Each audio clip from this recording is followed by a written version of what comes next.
Vamos subir agora. Abra suas Bíblias no livro de Lucas, capítulo 2.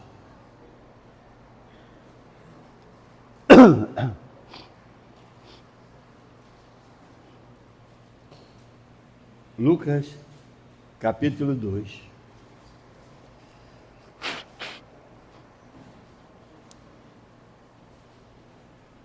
A partir do versículo 10.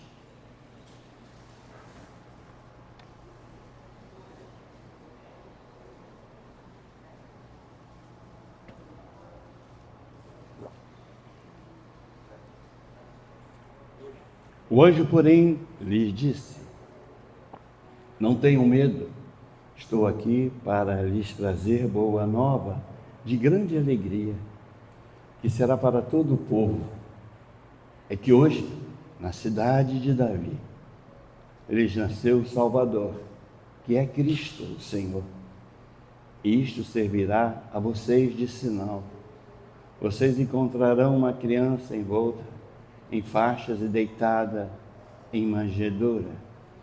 E de repente apareceu com um anjo uma multidão do exército celestial, louvando a Deus e dizendo: glória a Deus nas maiores alturas e paz na terra entre os homens a quem Ele quer bem.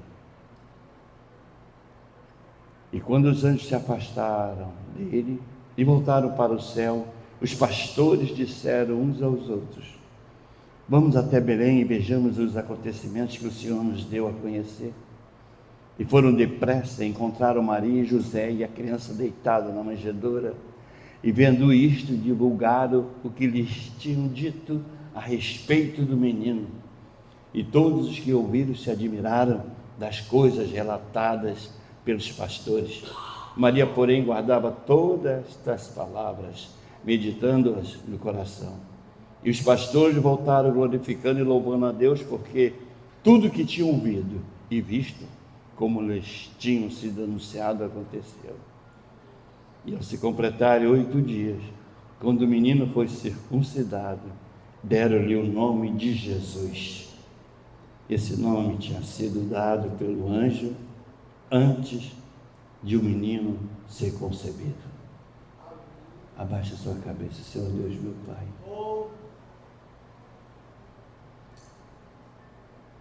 Essa é a sua palavra, Pai. Tu sabes, Pai, que eu não tenho condições, como homem, Pai, pregar a Tua palavra. Mas eu sou um instrumento, Pai. Eu só preciso que agora o Espírito Santo é que vai dirigir e vai falar para os seus filhos e filhas que nessa manhã aceitaram o seu convite, Pai. Estão aqui para louvar, agradecer. Pai, pedir obrigado pelas misericórdias, compaixão e pela graça que Tu tem derramado sobre cada vida aqui. E por tudo que o Senhor tem feito, Pai. Nós Te agradecemos, Pai. Mas agora, Pai, esse espetáculo é todo Seu. Faça o melhor, Pai. Nós pedimos em nome de Jesus Cristo. Que toda a igreja diga: podem sentar-se.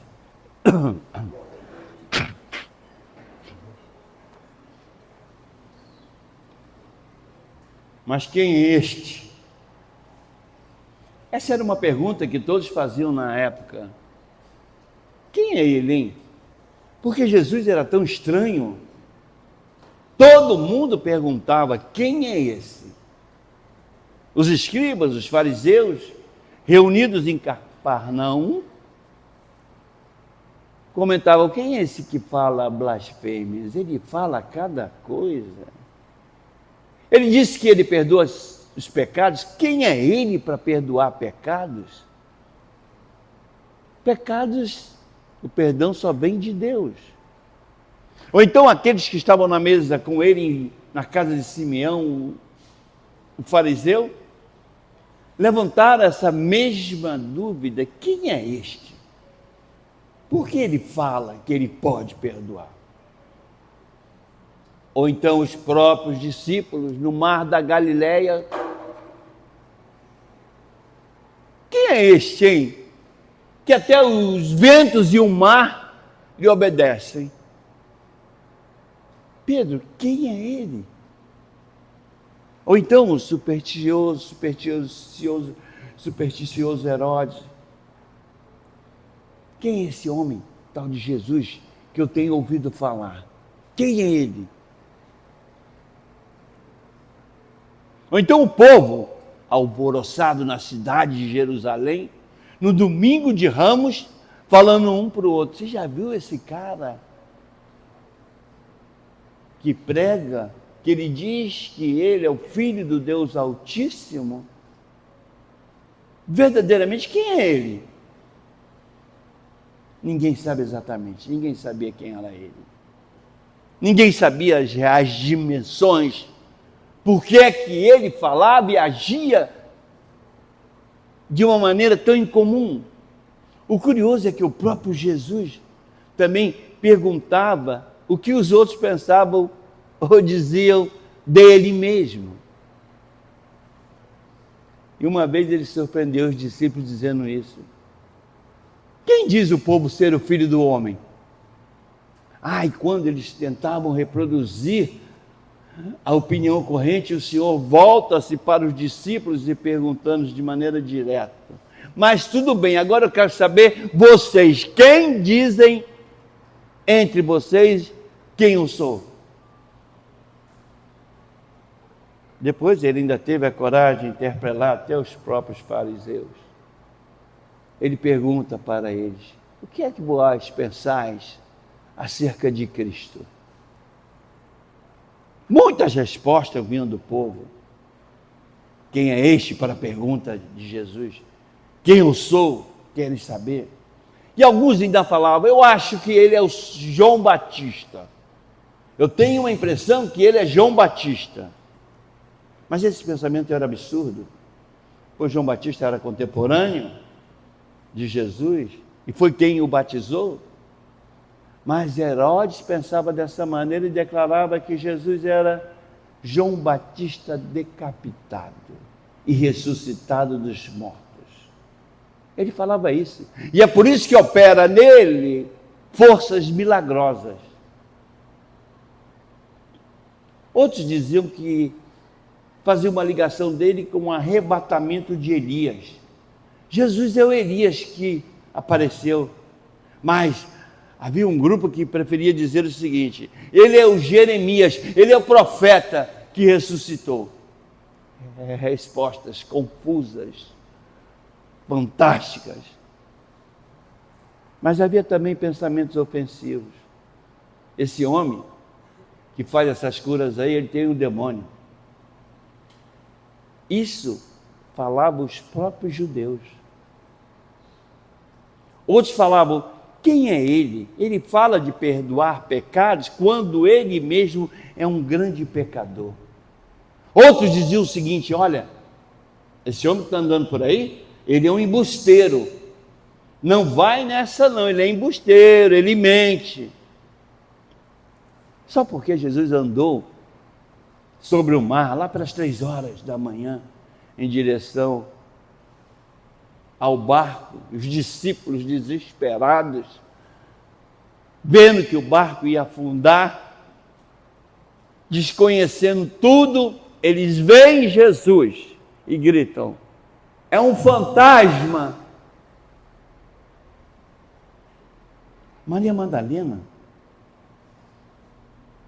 na manhã da ressurreição, ela comete um mico tremendo, um erro danado. Ela confunde Jesus com o jardineiro. Com o jardineiro, que era um homem que trabalhava para José de Arimateia. E ela olhou ele e não conheceu Jesus. Ela achou que era o jardineiro. Mas em algum momento, algum homem teve uma visão especial. Pedro, quem sou eu, Pedro? E ele fala: tu és Cristo, o Filho do Deus vivo. E Jesus replica: bem-aventurado é você, pois isto não foi revelado por carne nem sangue, mas foi revelado pelo meu Pai que está nos céus.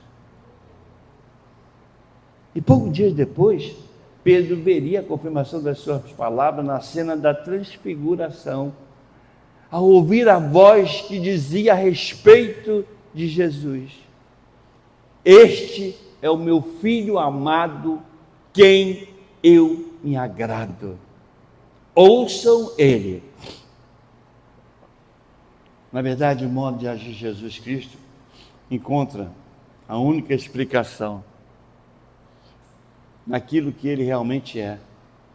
Jesus se comporta naturalmente quando transforma. Vocês conhecem a história. 3.000 litros de água transformou em vinho. Alimentou 5.000 homens e mais as crianças e mulheres com 5 pães e 2 peixinhos. Dá respostas audíveis para quem faz perguntas na mente. Quando ele acalma a tempestade de vento em pleno mar, e ele acalma as ondas, ressuscita mortos e perdoa os pecadores, cura cego, leprosos, expulsa os demônios. João diz: ele é o verbo que se fez carne, o resplendor da glória e a expressão exata de Deus. Ele é o Cordeiro que tira o pecado do mundo. Ele é o único mediador entre Deus e os homens. Jesus é conhecido como Emanuel, que quer dizer Deus conosco. Certa vez o mestre ficou surpreso com o pedido de Filipe. Filipe chegou para ele e falou assim: Senhor, mostra-nos o Pai, e isso nos basta. E Jesus deu a seguinte resposta, que deixou Filipe envergonhado: você não me conhece, Filipe, mesmo depois de eu ter estado com você durante tanto tempo? Filipe, quem me vê, vê o Pai. Os próprios discípulos e apóstolos de Jesus gastaram tempo para discernir a presença do Filho no Pai e do Pai no Filho. E Jesus tinha dito isso antes: eu e o Pai somos um. A reação dos opositores foi tremenda. Judeus pegaram pedra para jogar nele, porque ele falou tanta maluquice, tanta coisa, porque para eles Jesus estava blasfemando. Como é que um simples homem vindo de Nazaré se apresenta como um Deus? Mas depois de 3 anos, na companhia de Jesus, os apóstolos se convenceram da sua divindade. Os apóstolos se convenceram do seu poder. O mais resistente deles deu-se por vencido ao ver o sinal dos cravos no corpo ressuscitado de Jesus, no 2º domingo da ressurreição. E ele exclamou: Senhor meu, Deus meu. Tomé foi para a Índia anunciar o nome de Jesus. O menos resistente, o mais chegado a Jesus, e o autor do Evangelho, que começa assim: no princípio era o Verbo estava com Deus, e o Verbo era Deus. Esses homens abalaram o mundo porque eram testemunhas pessoais da divindade de Jesus. O que era desde o princípio, o que ouvimos ou que vimos com os nossos olhos, o que contemplamos com as nossas mãos e apalpando e proclamando a respeito da palavra da vida. Eles não divulgaram notícias falsas, nem boatos, nem fábulas inventadas a respeito de Jesus. Falavam somente a verdade. E diziam bem claro e deixaram escrito em 2 Pedro, pelo contrário, nós somos testemunhas oculares da sua majestade. E por causa do testemunho consistente dos apóstolos, multidões se converteram depois da descida do Espírito Santo, não só em Jerusalém, mas em toda a Judéia e Samaria, até nos confins da terra. E entre os convertidos, tinha judeus, tinha gentios, monoteístas, politeístas, gente honrada, gente devassa, adúlteros, efeminados, sodomitas, ladrões, simpatizantes, opositores, sacerdotes, leigos, todos estavam ali. O mais violento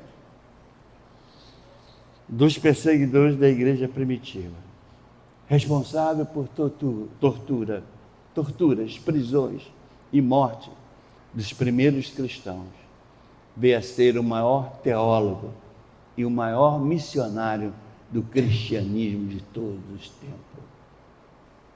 E este Paulo é quem afirma categoricamente que Jesus é a imagem de Deus invisível. Ele é o Filho, é o resplendor da glória de Deus, é a expressão exata do seu ser.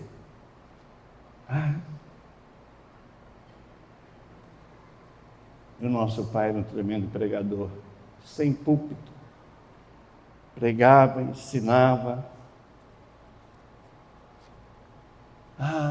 Pregador itinerante, gostava de pregar. Ele mesmo fala: vamos a outros lugares, as povoações vizinhas, a fim que eu pregue também ali, porque, quero que vocês entendam, foi para isso que eu vim. E Jesus percorria toda a Galileia, todas as cidades, todos os povoados, as cidades dos 12 apóstolos. O Senhor dava um imenso valor à pregação, talvez mais do que a cura e o milagre, porque ele pregava as boas novas de Deus, as boas novas do reino de Deus. Ele pregava sobre o arrependimento. Jesus pregava como alguém que tinha autoridade, não apenas como mestre da lei. João conta uma história dos guardas do templo que foram enviados pelos chefes dos sacerdotes e pelos fariseus para prenderem Jesus. Voltaram. E o capitão falou: vem cá, o que houve? Cadê? Voltaram de mãos abanando. Cadê? Jesus, vocês não prenderam ele por quê? O chefe da guarda falou: ninguém jamais falou da maneira como esse homem fala. Jesus era ficcionista, criava muitas histórias. Na Bíblia, a gente vê, se dá o nome de parábolas para evocar, por comparação, outras realidades de ordem espiritual. Na Bíblia nós temos 40 parábolas. As mais conhecidas, vocês sabem: o semeador, do trigo e o joio, bom samaritano, ovelha perdida, filho pródigo, as 10 virgens, do rico. E as pregações dele davam alento para os humildes e desespero àqueles que eram orgulhosos. Anunciavam salvação para os pecadores arrependidos e juízo para os hipócritas. A partir de um certo momento, Jesus começou a dizer repetidamente aos seus discípulos que eles seriam entregues nas mãos dos homens, Depois Jesus fez uma alteração, em vez de falar que seria entregue nas mãos dos homens, ele disse: eu serei entregue nas mãos dos pecadores. E ele foi entregue aos principais sacerdotes, os mestres da lei, os membros do Sinédrio, os governadores, o governador da Galileia e da Judéia, e os soldados. E os pecadores fizeram o que quiseram com ele. Cuspiram o seu rosto, deram murros nele, bofetadas, bateram nele com um caniço, açoitaram-no, colocaram na sua cabeça uma coroa de espinho, zombaram de Jesus. Foi obrigado a carregar aquela cruz, crucificado entre os ladrões. Esse foi o preço de cair na mão dos pecadores. Estes são os homens e pecadores que julgaram e condenaram Jesus à morte. No processo todo de julgamentos houve uma série de absurdos. Jesus foi acusado de subverter a nação, proibindo o pagamento de impostos a César. Outros disseram que ele foi agitador do povo, outros falaram que ele era um malfeitor, era um criminoso. Pilatos quis soltar Jesus, valendo-se da tradição de pôr em liberdade um preso qualquer por ocasião da Páscoa. E o povo então vai escolher quem que eles vão libertar. E aí, prefere soltar Barrabás. Os testemunhos contra Jesus foram escassos, péssima qualidade. Mas mesmo assim, ele foi considerado réu de morte. Embora não tenha achado nada em Jesus que justificasse uma condenação e tenha declarado isto em público pelo menos 3 vezes, Pilatos não aguentou a pressão dos judeus e entregou ele para ser crucificado. O maior absurdo de todos. Eles mataram o autor da vida, como foi lembrado por Pedro em seu discurso, logo após a cura do coxo de nascença. No processo montado contra Jesus, houve um jogo de interesses particulares. Jesus, pronto para ser crucificado. Judas, chamado de ladrão, vocês conhecem a história, embolsou 30 moedas para entregar Jesus aos chefes dos sacerdotes. Pilatos agiu contra o seu senso de justiça, contra o conselho da esposa, que lhe pediu não se envolver com Jesus, porque ele era justo. Mas a partir do momento em que os judeus lhe chamaram a atenção para o seguinte fato, falaram bem para Pilatos: olha, se você deixar esse homem livre, você não é amigo de César. Quem é rei opõe-se a César. Esse homem, ele diz que ele é rei. Então Pilatos preferiu entrar para a história como o homem que autorizou a morte de Jesus. Perdeu a posição de governador da Judéia, mesmo descoberto facilmente que fora por inveja que o chefe dos sacerdotes lhe haviam entregado Jesus. Por inveja. Jesus, naquela cruz, havia a cruz, ele vai. Maltratado, deformado, transfigurado. Mas ele foi para a cruz. Esse é o nosso Jesus. Mas tem uma história que ontem eu falei para o pessoal da consagração, que eu quero falar para você nessa manhã.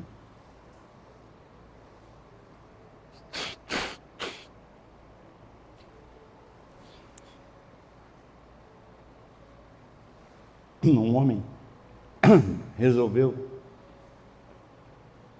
fazer uma escultura bonita com 3 cavalos. E ele comprou uma pedra bonita e foi no escultor. Chegando lá, ele falou: eu queria fazer nessa pedra a imagem de 3 cavalos. O escultor falou: tudo bem. Fizeram o contrato. E ele disse, perguntou o prazo de entrega. Ele falou: daqui a 8 meses está pronto a escultura. O cara falou: muito obrigado. E foi embora. Passado 3 meses, ele resolve ir na oficina para ver como é que estava o trabalho, que já tinha começado. E ele chegou lá, a pedra estava no mesmo lugar, não mexeram nada, no mesmo lugar. Ele ficou assim e falou: está aí, né? E o dono falou para ele: deixa eu terminar. Ele foi embora. Passaram-se 5 meses, vem ele de novo na oficina. Chega lá, está a pedra no mesmo lugar. Ninguém mexeu na pedra. E ele fala: 5 meses? E o escultor fala: deixa eu terminar. Ele foi embora. No 8º mês ele veio. Hoje eu vou pegar minha escultura. Chegou lá, a escultura estava pronta, uma coisa linda. Linda, aqueles 3 cavalos maravilhosos, bonito. Aí ele fala: como é que pode? Só em 5 meses eu cheguei aqui e não tinha nada. E ele falou: eu falei para o senhor, deixa eu terminar. Porque eu estava no processo, desenhando, planejando, preparando tudo para que essa obra ficasse dessa maneira. Aí, muito bem, muito obrigado então, foi embora. Mas aí eu quero trazer essa história para o espiritual.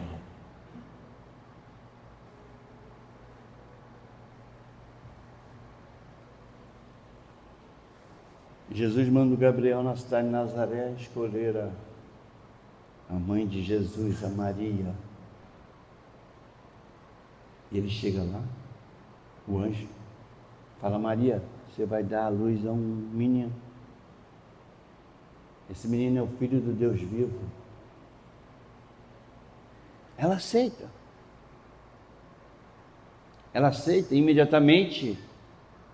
Ela começa a ficar preocupada: como é que eu vou explicar aqui na minha cidade para o povo que eu estou grávida sem nunca ter sem ter relações sexuais, sou prometida a José? Como é que eu vou explicar isso?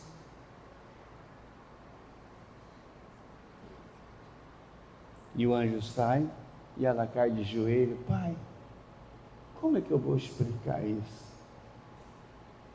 E Deus fala para ela: Maria, deixa eu terminar.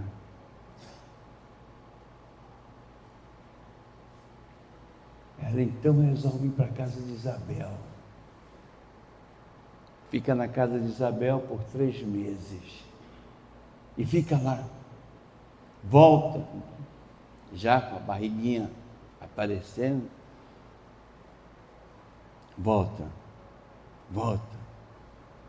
Na volta, a primeira coisa que ela faz, ela cai de joelho e fala: Pai, pela tradição do povo, eu agora com essa barriga, eu vou ser apedrejada. E o primeiro que vai lançar a pedra é José, porque isso é a tradição. Deus fala para ela: Maria, deixa eu terminar.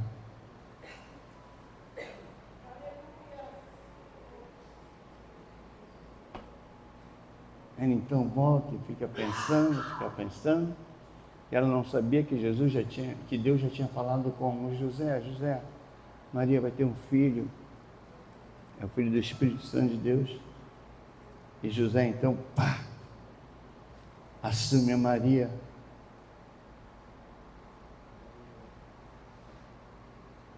Daqui a pouco ele fala: sai daí, vai para outro lugar que eu vou te mandar, porque vai ter problema, foge para o Egito. Ela foge, mas como sempre, o medo, de joelho, ela fala com Deus: Deus, agora eu vou para o Egito, atravessar esse deserto, como é que vai ser isso? Eu vou aguentar, não vou morrer? E Deus fala para ela: Maria, deixa eu terminar. Ela então vai para lá, e vocês conhecem a história toda. E ela não parava de falar com Deus, e Deus sempre falando: deixa eu terminar, Maria. Aí já Jesus, com mais ou menos 12 anos, já em Jerusalém, que eles voltaram, depois da morte do Herodes, voltaram, Deus mandou voltar, Jesus vai para o templo e some. 3 dias, ela não sabe onde o filho está. Onde ele está? Não sabe. 3 dias, desesperada ela: Pai, Jesus sumiu, o que é que eu faço? Onde ele está? E Deus fala: Maria, deixa eu terminar.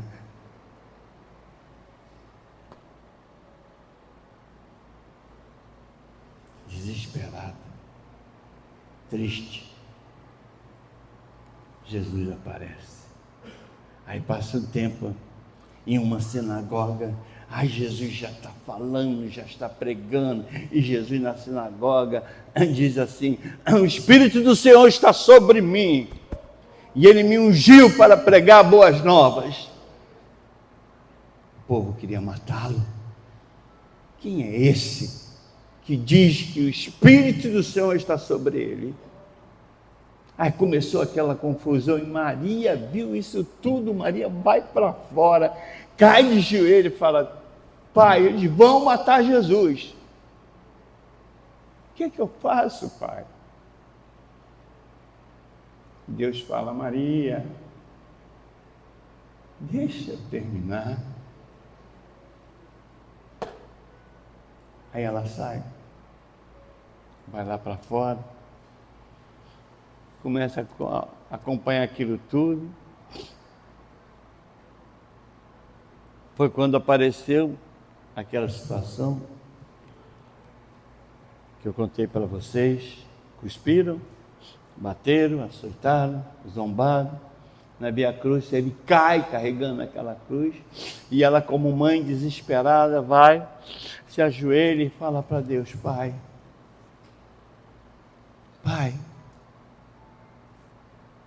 Jesus está sendo levado para a crucificação.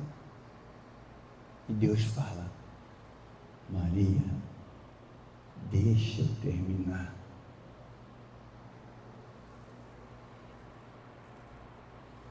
Tudo bem, termina. E aconteceu, ele vai, é crucificado na cruz, os cravos, as suas mãos, seus pés, do lado de 2 salteadores, é crucificado. Tende a cabeça para a direita, ela cai. E ele fala: está tudo consumado. Jesus. Maria, só falta morrer. E ela fala: meu Deus, mataram o seu filho.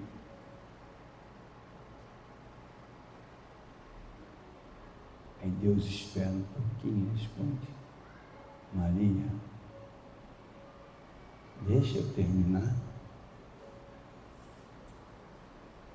Ela vai terminar. Terceiro dia resolve ela e a Marta e a Maria Madalena vão no túmulo de Jesus, levando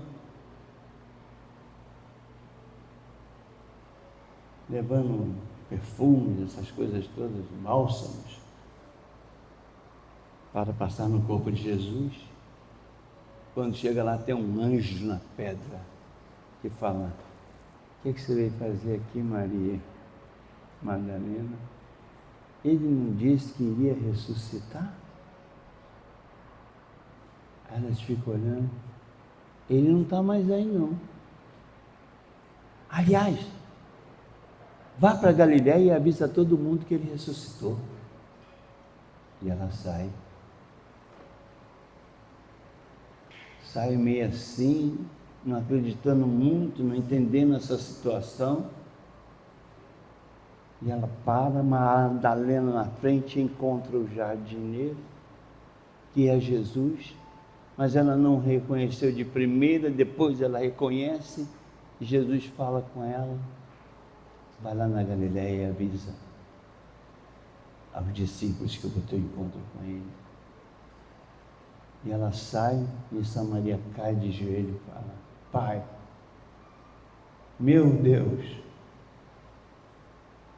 estão dizendo que o teu filho ressuscitou. E ele fala: Maria, eu terminei a minha obra. Vai lá ter com ele. Eu terminei. Ele agora está do meu lado. Por que eu estou contando essa história tão longa? Porque muitas vezes nós temos tantas atribulações, tantos problemas, tanta coisa nos envolve e às vezes nos deixa completamente desanimado, um estado de derrota. Ficamos sem saber o que fazer e muitas vezes duvidamos: será que Deus está comigo? Será que verdadeiramente está valendo a pena eu servir esse Deus? Esse Deus é verdadeiro? Ele está falando, sabe o que para você? Deixa eu terminar. Deixa eu terminar. Você sabe o que ele está dizendo? Que ele tem para você algo grandioso. Ele tem as bênçãos. Ele não vai deixar você ser derrotada. Ele não vai deixar você cair. Fique certo que Ele vai te levantar cada vez mais, através da glória dEle na tua vida. Fique certo que você vai ver uma reviravolta. Tome posse que Ele está dizendo para você. Ele ainda vai terminar a obra que Ele começou em você. E a obra que Ele começou em você, ela é tremenda, é uma coisa maravilhosa. É uma coisa que a gente não consegue alcançar o pensamento do que Deus preparou para você. Eu só sei que é coisa boa. Fala para o teu irmão: é coisa boa, cara. Mas às vezes o ser humano, ele fica achando que nessa vida ele não precisa ter fé. Ninguém quer precisar ter fé. Que fé é nada. Alguns querem desenvolver a sua capacidade intelectual da seguinte maneira: não, eu sei, eu posso tomar conta da minha vida. Que isso? Eu tenho mestrado, sou pós-graduado, tenho nível superior, eu sei como é que eu devo proceder. Não, eu não quero depender de ninguém, não. Como também muitos não gostariam de depender de Deus. Mas eu te digo, nós dependemos de Deus.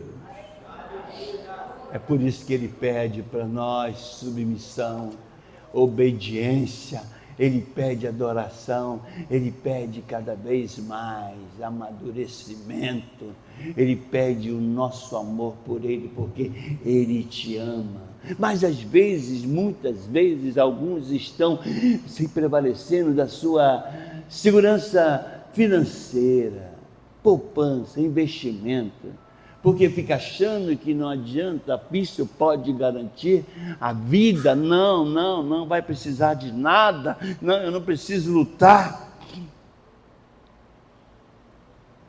Porque quando vem a necessidade, o nosso único caminho é a fé em Jesus Cristo. Nosso único caminho é dialogar com Ele. E ainda bem que nós estamos nessa, que você diga glória a Deus. Deus é contigo. E nós somos um povo que se arrisca de vez em quando. Muitas vezes Deus me mandou fazer coisas assim que eu achava impossível. E eu fiquei pensando, meu Deus, isso não vai dar certo. Pai, como é que vai ser isso? E Deus falou comigo: Pastor Oscardo, eu quero que tu abra a igreja lá no Morro de São Carlos. E eu conversei com Deus, tem tanto bandido. Para entrar ali é uma dificuldade. O carro não pode subir, eu tenho que ir a pé. Tem tanta coisa errada que eu não vou conseguir chegar lá não. Pai, acho que eu não vou conseguir. Sabe o que ele falou para mim? Deixa eu terminar. Deixa eu terminar. E ele converteu aquele morro. Eu não só subi, como eu era. Tinha 2 homens importantes no Morro de São Carlos. Um era o Gangan e o outro era eu, pastor Luiz Carlos. Porque eu salvei Gangan. Ele foi ferido, eu consegui salvar Gangan. Então eu fiquei sendo um homem do sangue bom. E aí nós tomamos aquele morro. Por que eu estou contando isso? Porque às vezes você fica achando que você tem coisas impossíveis. Você não vai conseguir. Você não vai dar para você chegar. Não, isso é muito difícil. Quem sabe um concurso, ou quem sabe um problema na família, ou quem sabe, eu não sei a situação, mas é uma coisa que você fica achando que não vai conseguir. E você tem que aprender. Ora a Deus. E sabe o que Ele vai te responder? Deixa eu terminar. Por quê? Porque o final é a sua vitória. Assim diz o Senhor dos Exércitos. Que Deus te abençoe nessa manhã, com toda a força, poderosamente, em nome de Jesus Cristo. Glória a Deus. Abaixa a sua cabeça. Ah, Deus.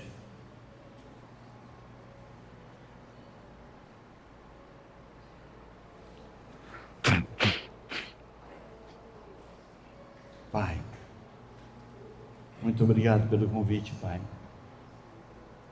Hoje nós estamos aqui, Pai, para participar da sua mesa. Ah, Pai, que coisa, né? É um privilégio para nós podemos cear contigo, Pai.